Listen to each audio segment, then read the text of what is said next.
السلام عليكم ورحمة الله وبركاته. نكمل قصتنا النقيب وبداية القاصد والبارت الرابع. لو جاي ما واعي على نفسي جاي أسوي صح لو غلط، كل اللي أعرفه ما أريد علي يتركني لأن بعد أضيع وما حد إلي من سمعني أعترف له بحبه يبعدني من حضنه ولزم ايدي جرني منها يريد يفتح الباب، انت جيت على الباب منعه. علي لو جاي اصحي شنو التصرفات؟ لو جاين انا احبك علي ما اريدك تتخلى عني. علي كافي لو جاين انت مسخنه وتهدين ما جاي تعرفين جاي تخربطين. لو جاي اختي لقيت اكثر ابكي بصوت ناصر ومكتوم خاف احد يسمعني. جاوبته والله ما ادري اخربط ما عندي غيرك بالدنيا اذا رحت منو الي. علي كافي سكتي الله يخليك لا تدمريني اكثر. لو جاين ادري بيك تحبني قول احبك. علي ما احبك فهمتي ما احبك بعدك صغيرة بعدك طفلة. لو جاين لا تظلمين نفسك ويا شخص اكبر منك عايش ضعف عمرك واكثر. عيش حياتك ويا انسان بقدك الله يخليك لا تحسسيني جبتك من عمامك هنا حتى استقلك. انا انطيت خالك كلمة ارجك الى من يصير عمرك 18 سنة. انطيت كلمة للزلمة وما اتراجع عنها ابد. وهسه طلعي تعبان اريد انام يا ريت تشيلين هالفكرة من راسك نهائيا. لو جاي واقفة بمكاني مدنقة وابكي بقهر على روحي وابكي على كرامتي اللي هنيتها بيدي. رفعت راسي وباوعت له كان قاعد على السرير منزل رجليه بالقاع ومدنق ولازم راسه باثنين ايديه. قلت له ليش تنكر احساسي؟ ما يكذب انا دوم اشوف الحب بعيونك من اهتمامك احسك تحبني. نهض من مكانه وقف قدامي هو عبارة عن نار بوجهه أحمر عنده شريان بارز بقصته من يعصب وينط ويبين أكثر. أحس الشريان من عصبيته راح ينفجر. علي بالله فهميني شنو الحب مفهومك ست لوجين؟ راح تجاوبني كافي بتشي وفهميني شنو هو الحب. أنا راح أجاوب عنك لأن متأكد أنتي ما تعرفين شي عنه بعدك. عبالك الحب بس أشتري لك وأضحك بوجهك وأتقرب مو فاهمة الحب بيت والأسرة وعائلة وأطفال. هالشي أحسه ويا شيماء مو وياك اختاريتها هي تكون إلي أم عائلتي مو طفلة. لو متزوج هسه هي بجد بنتي. لو جاين والله اتمنيت اموت بذيك اللحظة ولا احساس الذل والمهانة اللي حسيت بهم. كل الكلام ضاع مني وما عندي كلمة استرجع بيها كرامتي سحقتها رجلي. سحبت ايدي منه بهدوء اتجهت للباب امشي بخطوات بطيئة احس رجلي بعد ما يشينني. سمعت صاح انتظري لو جاين درت وجهي منتظرة يكمل باقي اهانته. علي انتظري دوم تصيحي لي عمو دائما اريدك تخلين هالشي براسك مفهوم. لو جاي فتحت الباب وطلعت نزلت اركض على الدرج سويت بروحي انا بطبعي مو جريئة استحي من خيالي منين اجتني الجرأة. رحت اعترف له برجليه دخلت سديت الباب قعدت بالقاع سحبت المخدة خليتها بحضني ودفنت وجهي بيها أكتم صدقتي وكسرت قلبي. كرهت روحي وكرهت حياتي كلها وكنت أشوفه مصدر أماني. الإنسان المستحيل يجي يوم ويتركني تالي طلع يعتبرني طفلة ومنتظر تخلص المدة حتى يرجعني. صار لي سنة عايشة وياه تعلمت على شوفته يومية قلبي بعد ما يتحمل كسران أكثر. علي من سمعت بيها مسخنة روحي ظلت تلوب عليه. حالي مثل الحال بلاع الموس لا يقدر يطلعه ولا يقدر يبلعه. أشوفها تذبل قدام عيني وكل شي ما بيدي عليها. هاي طفلتي وبنتي وبنت قلبي هاي الخلت قلبي ينبض إلها وبس. رغم صغر سنها بس أحس نفسي ضعيف إلا بعد الحدود قدام عيوني.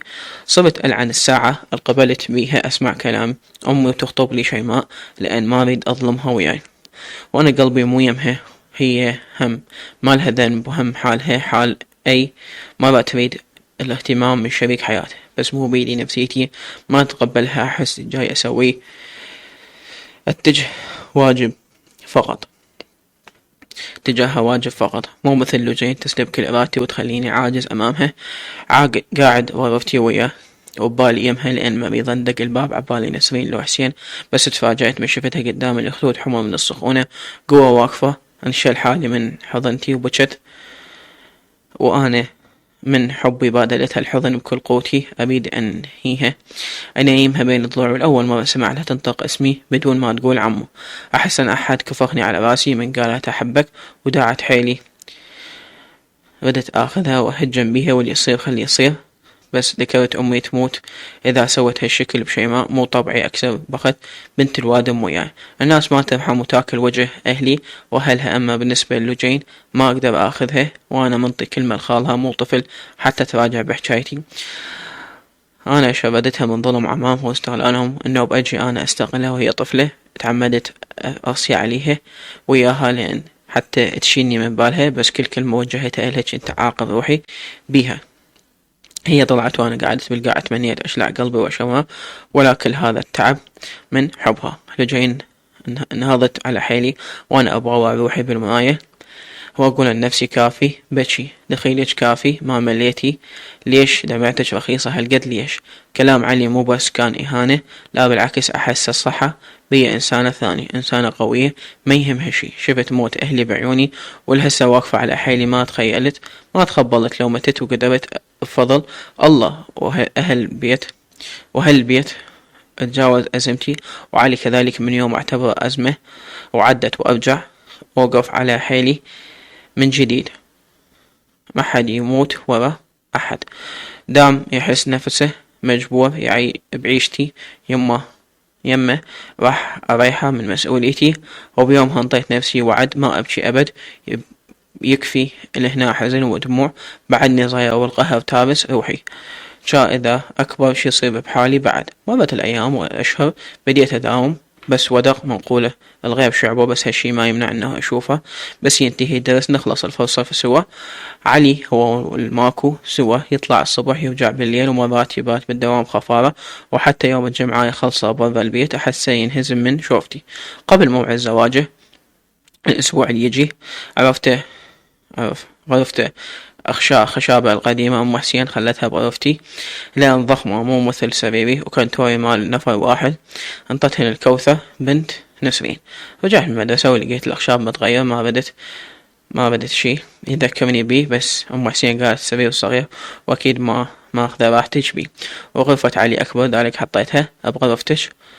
قبل أسبوع اشترى غرفة جاهزة تركية، ما شفتها أبد، بس عرفت هالشي من نسرين. وحتى هي الثانية كانت ضايجة تقول الله يستر شي ما أخاف خباثتها تطشرنا وتخلي كل واحد بكتر. نسرين لو جايين جهزي نفسك، حتى بعد صلاة الظهر بروح للسوق ياخذنا حسين هم يلا نشتري ملابس للحنة. لو جايين باجي روحي انتي الله يخليك، مالي خلق اشتري شي. نسرين كافي لو جايين مو كيفك، اشو ترحين وياي تشترين أحلى فستان أريج تطلعين أميرة تخلين الكل ينبهر بيج.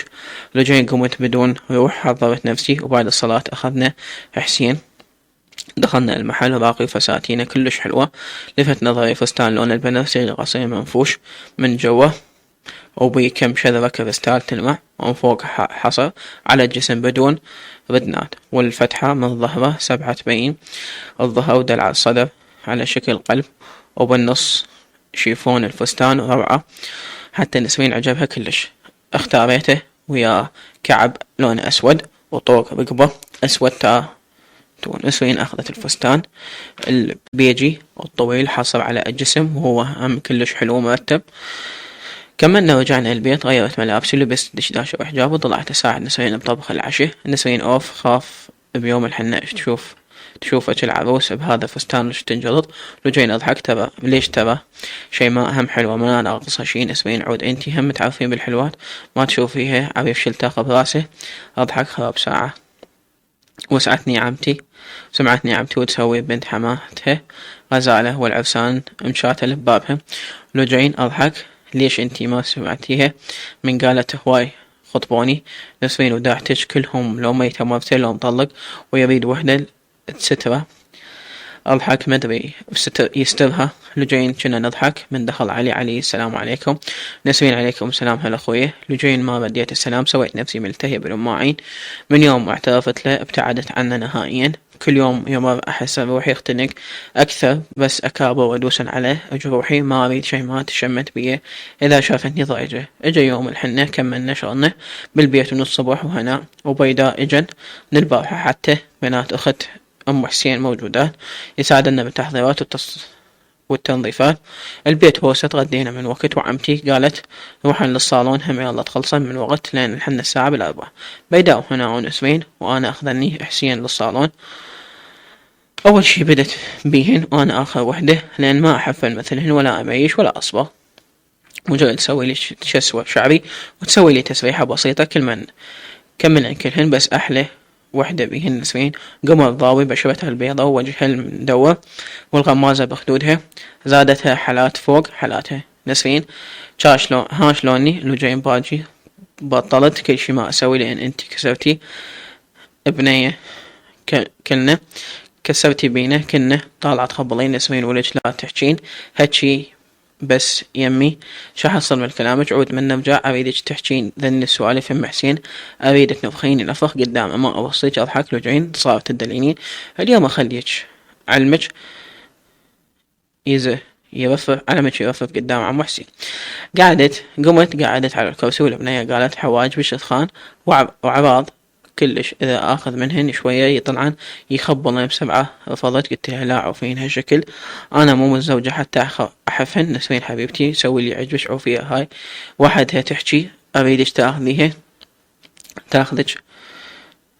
تاخذك حواجبك شوية من جوا حتى ينرفعن، يبين قوسين ترتيب بناتي، مو تتعمقين بهن. فد مرة لجين قلت لها لا باجي ما اريد حفن. نسرين هو منو حفن ولج بس ترتيب كنك حواجب العمدة. لجين بدت البنية ترتب بهن بس ترتيب ينطو انشعوطت بس من الألم. آخر شي حسيت اكو تغير بوجهي واضح، واجبي على شماتهن ما بس ما ماخذ الزايد ومحددتهن. كملت شعبي ورفعت النص ستوته، نص سوته تسريحة بسيطة والنص الثاني عفته مثل ما هو نازل، علمتوني وكملنا ورجعنا للبيت. بس كنا من دثرين لابسين عباياتنا والحجاب شامرين على رؤوسنا حتى ما تخرب شعرنا. نزلنا وحدة ورا الثانية البيت متروس، نسوان وقارب ام حسين وجيرانها. اخذت فستاني واكسسواراتي وطلعت. تلقتني نسرين قالت تعالي نصعد بغرفتي، حسين راح حتى ناخذ راحتنا. صعدت وياه، هي لبست فستانها وانا هم لبسته ورتبت تسريحتي البيت التاتو برقبتي، خليت الاسوار الناعم بيدي. نسرين قالت لبسي. صار ساعة ب3:30 السيارات بالباب جاهزة حتى تاخذ النسوان. نسرين لبست حجابي وعبايتها ونزلت وانا عباتي بغرفتي جوا. فتحت الباب اريد انزل، جمدت مكاني. شفت علي طلع من غرفته وشافني بهذا اللبس، نظراته متشخصة علي يقصني من فوق لجوا. قلبي صار يدق على السريع بس ادعيت القوة وسويت نفسي ما اشوفه قدام. درت وجهي حتى اكمل طريقي لجوا بس توقفني صوته علي انتظري. لجين سويت نفسي ما سمعته، هو شافني غلست عنه ما حسيت غير سحب ايدي بقوة، دخلني لغرفته وسد الباب ودفعني علي ارتباكي مبين واضح من وجفت ايدي وصدري اللي يصعد وينزل من قوة انفاسي. علي وين نازلة بهذا اللبسج؟ لجين جاوبته بدون ما اباوع بوجهه، قلت له عباتي بغرفتي نازلة البسها. علي دليني بيها انا اجيبها، اليش خاف احد جوا؟ لجين شكرا عمو انا انزل لان كلهم راحوا. لزمني من فكي بيده حيل ضغط علي. علي لا تعاندين، قلت لك انا اجيبها. لجين دليتها بمكانها، فتح باب الغرفة بسرعة نزل جابها واجعلي لبسي حجابك وياها وغطي روحك زين مفهوم، ترى بالعباس احبسك هنا افتهمتي؟ لجين لبست عباتي وقبل ما اطلع قلت له صار عمو، تعمدت احكي هالشكل لان هو طلب مني اصيح لعمو وما اتخطى حدودي وياه. نزلت لقيتهم كلهن رايحات للحنة. تفاجأت شلون نسرين قدرت تعوفني. علي انا اوصلك، انتظري خلي اجيب السيارة. وهي طلعته دخلت نسرين للبيت. نسرين انتي وينك؟ الخاطر الله مشتش ما هي ويا النسوان. خفت وعرفت فاهية بعدك بالبيت. اتصلت بحسين يرجعني اخذك. لجين فرحت بجيتها ما بدت اروحن ويا علي. صعدت ويا حسين ونسرين، هو عينه ما شالها مني. حسين عرفتها نسرين بعدها بالبيت همزين، رجعنا لها خطية. علي لا خويا هسه بدت اخذها انا للحنة، بس همزين انتي اجيتي بوقتك.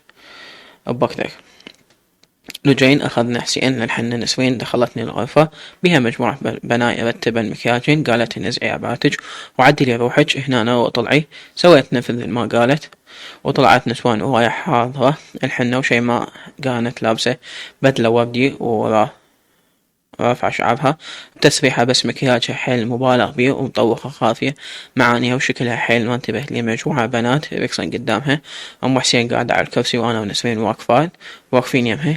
كم مرة اجن سلمن علي وسألن ام حسين عني، قالت لن هاي بنت اختي الساكنة بأربيل. نسرين سمعتها قربت حلقها يمذني وحكت. نسرين حق هالمرة جات تريد تقول قابل تقولهم شبيكة المسعدة شيماء واضحك.